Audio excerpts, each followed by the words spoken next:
ஒரு நல்ல ஒரு நண்பராக போல இருந்த ஒருத்தருடைய உண்மை நிலை ஒருத்தருக்கு தெரிய வருது. அந்த நேரத்துல அந்த பாதிக்கப்பட்ட மனிதன் எப்படி தன்னை ஈடேற்றிக் கொள்வது? அதுக்கு ஆன்மீகம் என்ன வழி சொல்லுது? அஷ்டாதச புராணேஷு வியாசோக்தம் வச்சனத்வயம் பரோபகாராய புண்ணியாய பாபாய பரபீடனம். இந்த ஸ்லோகம் சில ஆண்டுகளுக்கு முன்னாள் வரை எல்லோருக்குமே தெரிந்திருக்கக்கூடிய, ஏனென்றால் இது சிறு வயதில் இருந்து கற்பிக்கப்பட்ட ஒரு ஸ்லோகமாக இருந்தது. இதனுடைய அர்த்தம் என்னவென்றால், தன்னை முன்னிறுத்துவதிலிருந்து ஒருவன் கொஞ்சம் கொஞ்சமாக வெளிவந்து பின்பு பிறருக்கு நன்மை செய்ய தொடங்கினான் என்றால் அதுதான் அவன் தர்மத்தில் இருக்கிறான். இன்னைக்கு இருக்கிற காலகட்டத்துல தன்னைய முன்னிறுத்திக்கிறத விட அடுத்தவங்களை பின்னால தள்ளாம இருந்தாலே பெரிய விஷயம்ன்ற மாதிரி. கர்ம வினையின் பிரகாரம் வெளி தோற்றத்தில் அவர்கள் சில நேரங்களில் எல்லாவற்றையும் சிரித்து கொண்டே ஏற்றுக்கொள்வார்கள், சில நேரத்தில் அழுவார்கள், எல்லாமே இருக்கும். ஆனால் உள்ளே அவர்களுடைய ஞான நிலையில் எந்த மாற்றமும் இருக்காது.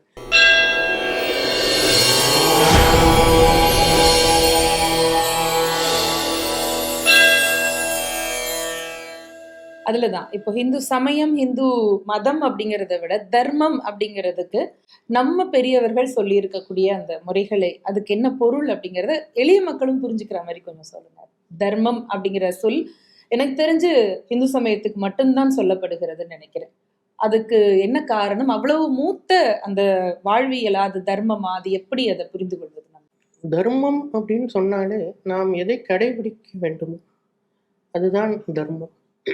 வேதத்தில் ஒரு வாக்கியம், சத்தியம் வத தர்மம் சர. சத்தியத்தை பேசு, தர்மத்தை கடைபிடி, செயல்படுத்து. செயல்படுத்துவது எதுவோ அதுதான் தர்மம்.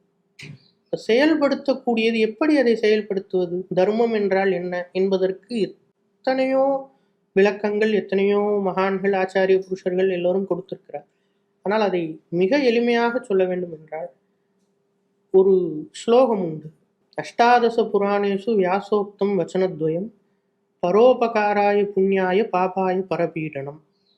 இந்த ஸ்லோகம் சில ஆண்டுகளுக்கு முன்னாள் வரை எல்லோருக்குமே தெரிந்திருக்கக்கூடிய, ஏனென்றால் இது சிறு வயதில் இருந்து கற்பிக்கப்பட்ட ஒரு ஸ்லோகமாக இருந்தது. இதனுடைய அர்த்தம் என்னவென்றால், 18 புராணங்கள் எழுதியதாக நாம் வியாச மகரிஷியை சொல்கிறோம். அந்த 18 புராணங்களுக்குள் லட்சக்கணக்கான ஸ்லோகங்களை அவர் செய்திருக்கிறார்.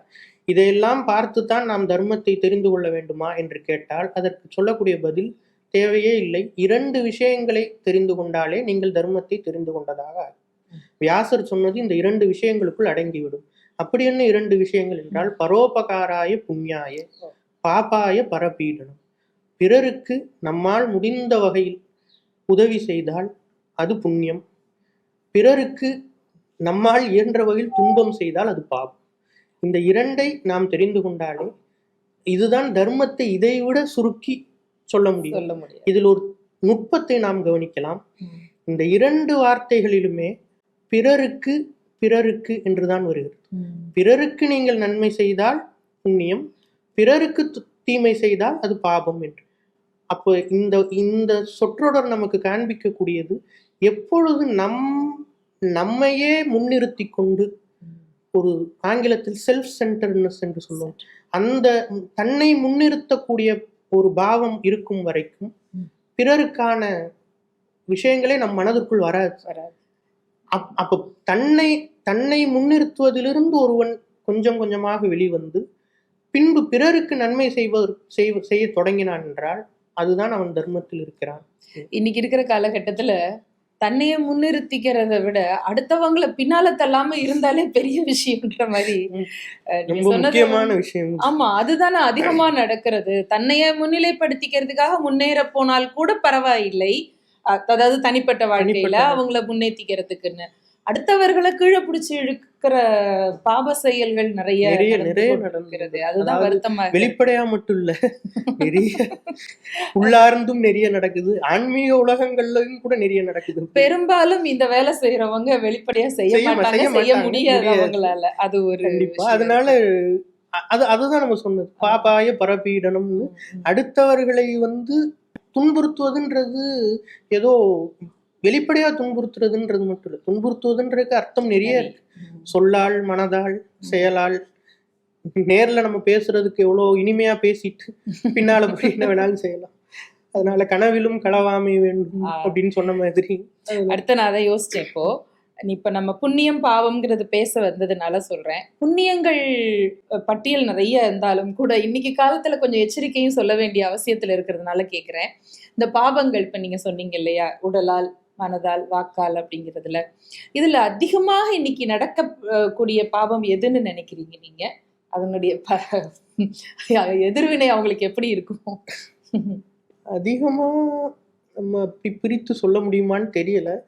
ஆனா அதிகமா நடக்கக்கூடியது இந்த வாக்கால் நடக்கக்கூடியது. வாக்கால் அப்படின்னு சொன்ன உடனே நேரடி, அதுதான் இப்ப நம்ம சொன்னது. நேரடியா ஒருவரை பேசுவது கூட, இப்ப நாம் ஒருவர் செய்வது நமக்கு பிடிக்கவில்லை, நேரடியா சொல்றது கூட பரவாயில்ல. ஆனா முன்னால் இனிமையாக பேசிட்டு பின்னால போய் அதை தவறாக சொல்வதுன்றது அது ரொம்ப கொடுமையான ஒரு விஷயம். அதனாலதான் உள்ளொன்று வைத்து புறமொன்று பேசுவார், உறவு களவாமை வேண்டும் சொன்னார்கள். அதனால அதுதான் இப்ப நடக்குது. அதுக்காண்டி மற்ற விஷயங்கள் இல்லை, எல்லா விஷயங்கள் இருந்தாலும் இது கொஞ்சம் அதிகமாகவே இருக்கு. இது எந்த நிலையிலும் ஏற்றுக்கொள்ளப்பட முடியாத ஒன்று. ஒரு எளிய மக்களுடைய மனநிலையிலிருந்து கேட்கிறேன் நானு. இது மாதிரியான ஒரு துன்ப நிலையை ஒருத்தர் சந்திச்சிட்டாரு. ஒரு நல்ல ஒரு நண்பராக போல இருந்த ஒருத்தருடைய உண்மை நிலை ஒருத்தருக்கு தெரிய வருது. அந்த நேரத்துல அந்த பாதிக்கப்பட்ட மனிதன் எப்படி தன்னை ஈடேற்றிக் கொள்வது? அதுக்கு ஆன்மீகம் என்ன வழி சொல்லுது? இதுக்கு ஆன்மீகம் சொல்லக்கூடிய வழிமுறைன்னு பார்த்தா நிறைய வழிமுறைகள் இருக்கு. அதனாலதான் நம்ம முதல்ல ஒன்று குறிப்பிட்டோம். தன்னை முன்னிறுத்துவதை கொஞ்சம் கொஞ்சமாக குறைப்பதற்கு தான் நமக்கு இந்த ஆன்மீக சாதனைகள். இப்ப ஆன்மீக சாதனைன்னு எடுத்துக்கொண்டாலே, பக்தின்னு சொல்லும்போது நம்மை விட ஏதோ ஒரு பெரிய பொருளை நமக்கு தந்தையாகவோ தாயாகவோ அல்லது குழந்தையாகவோ கூட பாவித்து கொண்டு அந்த பொருள் மீது நம்முடைய எண்ணத்தை முழுமையாக செலுத்தும் போது அப்ப என்ன ஆயிடுது, ஆட்டோமேட்டிக்கா நம்ம மீது இருக்கக்கூடிய அந்த செல்ஃப் சென்டர்னஸ் கொஞ்சம் கொஞ்சமா குறைய ஆரம்பிச்சு.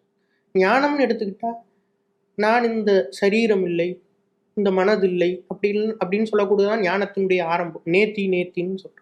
இது இல்லை அது இல்லைன்னு அப்ப நான் யார் அப்படின்னு கேட்கக்கூடிய ஒரு கேள்வி வரும்.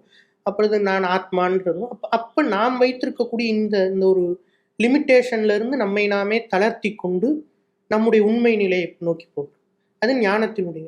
பக்தி என்று வைத்துக் கொண்டாலும் கிட்டத்தட்ட இது ரெண்டும் ஒண்ணுதான். அப்ப இந்த ரெண்டு நிலைகளும் ஆன்மீகம் காண்பிக்கக்கூடிய ஆகச்சிறந்த இரண்டு நிலைகள், ஒன்று பக்தியும் ஞானம். இந்த இரண்டிலுமே தன்னிலிருந்து தன்னை முன்னிறுத்தி கொள்ளக்கூடிய அந்த நிலையிலிருந்து அவர் கொஞ்சம் கொஞ்சமாக தளரும் போதே வெளியில் நடக்கக்கூடிய இந்த விஷயங்கள் அவரை ஓரளவுக்கு மேல் பாதிக்கும். அதனால அவர் இப்போ கூடவே இருந்தார், நண்பர் மாதிரி இருந்தார், எல்லாம் பண்ணார், ஆனா அவர் தான் எல்லாத்துக்கும் காரணம் ஆயிட்டாருன்னு சொல்லும் போது கொஞ்சம் ஒரு மன பதட்டம் இருக்குமே தவிர அது ஒரு கட்டத்துக்கு மேல் உள்ளே போய் அவங்களை பாதிக்க. அதனாலதான் நம்ம சின்ன வயசுல இருந்தே ஆன்மீகத்தை கொடுத்து வளர்ப்பதற்கான காரணம். ஏன்னா எந்த நேரம் எது நடக்கும் நமக்கு தெரியாது. நம்ம வாழ்க்கையில ஒவ்வொரு இடத்துமா போகும்போது சிறு வயதில் சில விஷயங்களை சந்திக்கிறோம், நடுத்தர வயதில் ஒரு விஷயங்களை சந்திக்கிறோம், முதுமை அடைந்ததற்கு அப்புறம். அப்ப எல்லா நேரங்களிலும் நாம் சமநிலையில இருக்கணும் அப்படின்னு வார்த்தையால நீங்க சமநிலையில இருங்கன்னு சொன்னா யாருனாலையும் சமநிலையில இருக்க முடியாது. அதற்காகத்தான் இந்த வழிமுறைகள். அப்ப இந்த வழிமுறைகளும் தன்னை முன்னிறுத்தக்கூடிய அந்த தன்மை குறைய குறைய வெளியில எது நடந்தாலும் அதனுடைய தாக்கம் வேணா கொஞ்சம் இருக்கலாமே தவிர முழுமையாக அது அவரை பாதிக்கும். அப்ப எவ்வளவுக்கு எவ்வளவு முடியுமோ நம்மை ஆன்மீகத்தோடு ஏதோ ஒரு வகையில் உங்களுக்கு எந்த குரு மூலமாக எந்த தெய்வத்தின் மூலமாக நீங்கள் ஆன்மீகத்தை அணுகணும்னு நினைக்கிறீங்களோ தாராளமாக அணுகி, ஆனால் அதை ஆங்கிலத்தில் கன்சிஸ்டன்சி என்று ஒரு இடைவிடாது இன்றைக்கு இது அன்றைக்கு நாளைக்கு இது அப்படியெல்லாம் இல்லாமல் ஒரே மாதிரியாக, ஆனால் எல்லாவற்றையும் அறிந்து கொண்டு. ஏன்னா இங்கேயும் ஒரு சின்ன ஆபத்து வந்து, நீங்க ஒன்றில் உறுதியாக இருங்கன்னு சொன்னா அந்த ஒன்றை பெரிதாக எடுத்துக்கொண்டு மற்றதை தாழ்த்தக்கூடிய ஒரு தன்மை. அதனால ஒன்றில் உறுதியாக இருப்பது அப்படின்றதுக்கான சரியான விஷயம் என்னன்னா, ஒன்றில் நாம் உறுதியாக இருக்கும்போது மற்ற எல்லாவற்றையும் அரவணைத்துக் கொள்ளக்கூடிய ஒரு தன்மை. அப்ப நம்ம ஆன்மீகம் சொல்லக்கூடிய எல்லாமே ஏதோ ஒரு வகையில் நம்மை இன்று போல் நாளை இல்லாதவர், இன்னைக்கு நாம் இருக்கக்கூடிய நிலையிலிருந்து நாளைக்கு நாம் ஒருபடி உயர்ந்திருக்கோம். அந்த உயர்வை தரும் வண்ணம் தான் நம்முடைய ஆன்மீகம். அப்படி உயர உயர இந்த வெளியில் நடக்கக்கூடிய பாதிப்புகள் அந்த அளவுக்கு நம்மை உள்ளே பாதிக்காது. இப்ப ராமாயணத்தில் ஒரு சொல்லுங்க. சம்பவம் உண்டு. ம். ராமபிரான் காட்டுக்கு சென்றிருக்கும் போது சீதா பிராட்டியை ராவணன் கடத்தி சென்றார். அப்பொழுது அவர் முனிவருடைய ஆசிரமத்துக்கு செல்கிறார். அந்த நேரத்தில் ராமபிரானுடைய நிலை வெளியில் இருப்பவர்கள் பார்த்தால் ஒரு சாதாரண மனிதனுடைய நிலையை விட மோசமாக ம். அழுது கொண்டும் என்ன செய்வதென்று அறியாமலும் இருந்தார். அப்படி இருந்த ஒரு நிலையில் அந்த முனிவர்களுடைய ஆசிரமத்தில் அந்த ரிஷியானவர் ராமபிரானை வரவேற்று அவருக்கு உபசரணைகள் எல்லாம் ராமபிரான் சென்றவுடன் பக்கத்தில் இருந்த மற்ற சிஷ்யர்கள் எல்லாம் வந்தவர் யார் என்று எங்களுக்கு தெரியவில்லை, ஆனால் பார்த்தால் ஏதோ ராஜகுமாரன் போல் இருக்கிறார், சாதாரண மனிதர்களை விட மிகவும் ஒரு ஒரு துன்பமான ஒரு நிலையில் தன்னிலையில் இல்லாதவரை போல் இருக்கிறார், ஆனால் அவரை நீங்கள் மிக உயர்வாக உபசரணை செய்தீர்கள், இதற்கு என்ன காரணம் என்று கேட்கும்போது அதற்கு அவர் சொன்ன பதில், நீங்கள் அவரை மட்டும்தான் கவனித்தீர்கள், அவர் வந்தபோது நம்முடைய சுற்றுச்சூழலில் நடந்த மாற்றங்களை நீங்கள் கவனிக்கவில்லை, வெளி தோற்றத்தில் அவர்கள் எப்படி இருக்கிறார்கள் என்று அவர்களுடைய தோற்றத்தையோ அவருடைய மனநிலையோ வைத்து நாம் ஞானிகளை எடை போட முடியாது. ஞானிகளுக்கு கர்ம வினையின் பிரகாரம் வெளி தோற்றத்தில் அவர்கள் சில நேரங்களில் எல்லாவற்றையும் சிரித்துக்கொண்டே ஏற்றுக்கொள்வார்கள், சில நேரத்தில் அழுவார்கள், எல்லாமே இருக்கும், ஆனால் உள்ளே அவர்களுடைய ஞான நிலையில் எந்த மாற்றமும் இருக்காது. அப்படிப்பட்ட ஒரு ஞானி, அப்படிப்பட்ட ஒரு மகான் வரும்போது சுற்றுச்சூழல் தன்னை புதுப்பித்துக் கொள்ளும், தன்னை இனிமையாக்கிக் கொள்ளும். அவர் வந்து போன அந்த நேரத்தில் நம்முடைய ஆசிரமம் எப்படி இருந்தது என்று கேட்டவுடன் அவர்கள் சிந்தித்துப்பார். அவர் வந்த நேரத்தில் குளிர்ந்த காற்று வீசியது, மரங்கள் எல்லாம் ஒரு ஒரு புத்துணர்ச்சியோடு இருந்தது, அவர் சென்றவுடன் மீண்டும் இப்பொழுது வாடிவிட்டது இதென்று அவர்கள் ஒவ்வொன்றாக சொல்லும்போது அப்பொழுதுதான் அவர் சொன்னார், அதுதான் அவருடைய நிலையை காண்பிக்குமே தவிர வெளியில் இருக்கக்கூடிய தோற்றத்தையோ மனநிலையோ வைத்து நாம் அதை எடை போட முடியாது. இப்படித்தான் இதுதான் நம்மை ஆன்மீகம் பக்குவப்படுத்துவதற்கான சமயம் என்று சொன்ன சமயம் என்றால் பக்குவப்படுத்துவது. அப்ப பக்குவப்படுத்தப்படுத்து வெளியில் நடக்கக்கூடிய இந்த விஷயங்கள் எல்லாம் நம்மை பாதிக்காத ஒரு நிலைக்கு நம்மை கொண்டு செல்லும். அற்புதமா சொன்னீங்க.